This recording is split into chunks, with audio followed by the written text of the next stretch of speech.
وہ بڑھتا چلا جاتا ہے. اور جب آپ نعمت کے بارے میں سوچتے ہیں تو آپ کے اندر شکر گزاری بڑھتی ہے, پازیٹیوٹی آتی ہے, پازیٹیو تھنکر بننے کا موقع ملتا ہے آپ کو. ہم اللہ کا شکر اس لیے بھی ادا نہیں کر پاتے نا کیونکہ ہمیں اس کی اوصاف کا ادراک نہیں ہے, اس کی خصوصیات کا ادراک نہیں ہے. وہ رب کتنا رحمان ہے ہمیں اس کا ادراک نہیں ہے. ہم صرف اللہ تعالیٰ کو ظالم سمجھتے ہیں, یا ہم اللہ تعالیٰ کو ہم یہ سمجھتے ہیں کہ اللہ بدلہ لے لیتا ہے, صرف سزا دینے والا ہے, وہ بدلہ لیتا ہے. چونکہ میں نے یہ کام کیا تھا نا اس لیے دیکھو مجھے اللہ تعالیٰ کی طرف سے سزا ملی ہے.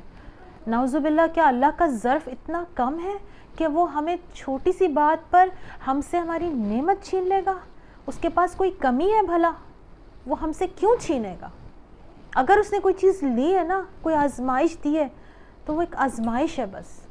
اس نے لے کے بھی آزمایا, اس آزمائش سے پناہ ضرور مانگیں کہ اللہ تعالیٰ ہمیں اپنے پناہ میں رکھے کہ تو ہمیں نہ لے کے آزما نہ تو دے رہا ہے تو ہمیں صرف پوری ہمیں اویئرنیس دے کہ ہم نے اس نعمت کو کیسے ہینڈل کرنا ہے, اس کو اپنی زندگی میں کیسے فروٹفل بنانا ہے, اس کا فائدہ کیسے ہم نے اٹھانا ہے اپنی لائف میں. پہلے حدیث میں پڑھ رہی تھی بخاری میں کہ اللہ کا غضب نہ اس کی رحمت پر چھایا.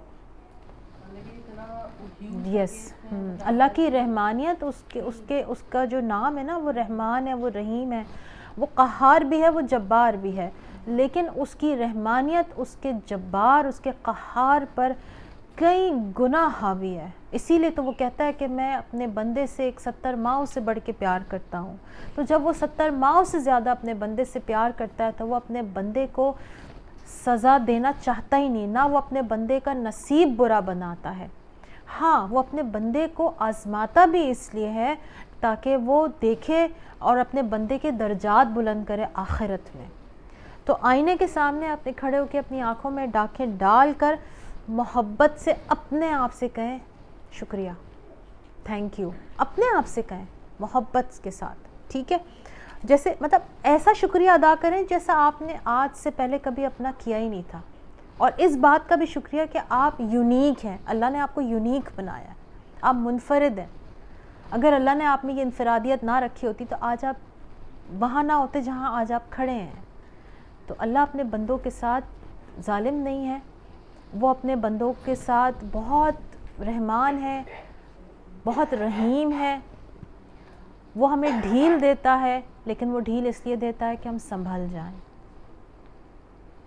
ہاں, کبھی کبھی ڈور کس بھی لیتا ہے تاکہ ہم کھول لیں اپنی آنکھیں, لیکن ہاں وہ ہم سے لیتا اس لیے نہیں ہے کہ وہ ہمیں سزا دے رہا ہے. بس یہ بات یاد رکھیں. تھینک یو سو مچ. آپ سے